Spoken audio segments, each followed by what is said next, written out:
Hello, hello, hello. Hey, party people, how you doing today? Today I got a question from a parent, a really good one. And I think it's an important one. I think it's one that everybody should know the answer to. So I decided to share it with you.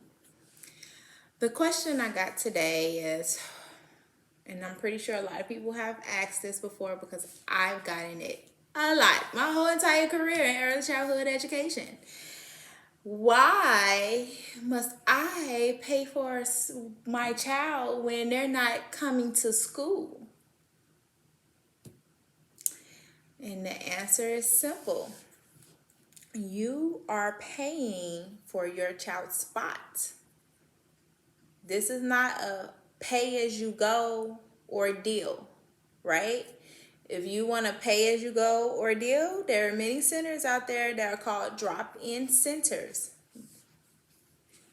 Okay, listen, they're called drop-in centers where you could go and just randomly drop your kids off anytime you want to during the week. But even they have to follow licensing and state rules pertaining to the rules of the type of childcare center that they are. So we have to follow rules as business owners or childcare directors or, center directors for anything pertaining to kids. There are plenty of rules that we have to follow, right? And the biggest one is ratios, teacher to student ratios. So you are paying for your spot because if you decide not to come to school, you decide you don't want your child to come to school this week, next week, the week after that, that is a spot that ultimately another parent who has a child who wants to get the benefits of everything that the child care has to offer could come and take advantage of, right? But if we don't put in, we have to follow these rules for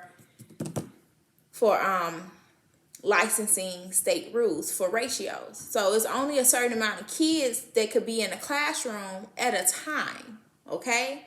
So because it's only a certain amount of kids that could be in a classroom at a certain amount of time, we can't just let you come in and do whatever, however you want to do it any day that you want to do. No, we have to plan breakfast, lunch, snack. We have to plan, the teachers have to plan curriculums. We have to plan for cases of emergencies, all type of stuff that we have to plan for, which will make it hard if you get to pick and choose whenever you want to bring your child.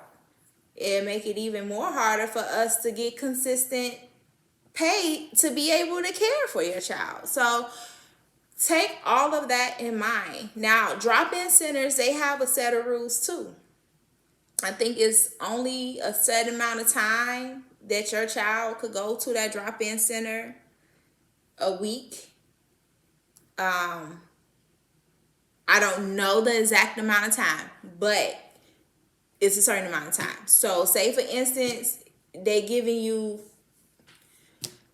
30 hours or something, and they're open from 6 to 6. If you drop Timmy off Monday and Tuesday from 6 to 6 p.m., that's what, 24 hours gone? So you only got 6 hours left for you to be able to bring your child to that center. It is rules that we have to follow.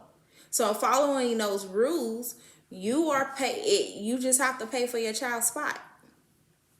You just have to pay for your child's spot. So that means it's just like rent, right? Just because you went on vacation for a month does not mean that you don't have to pay rent for that month. You still got to pay rent. And it's the same way for childcare, or else you will lose your spot. Do you understand? You will lose your spot. It will go to someone else who is more consistent and will continue to bring their child to school every day. If you don't want your child in school every day, then childcare may not be for you. Okay? You might need a drop-in care or a nanny. There's other options.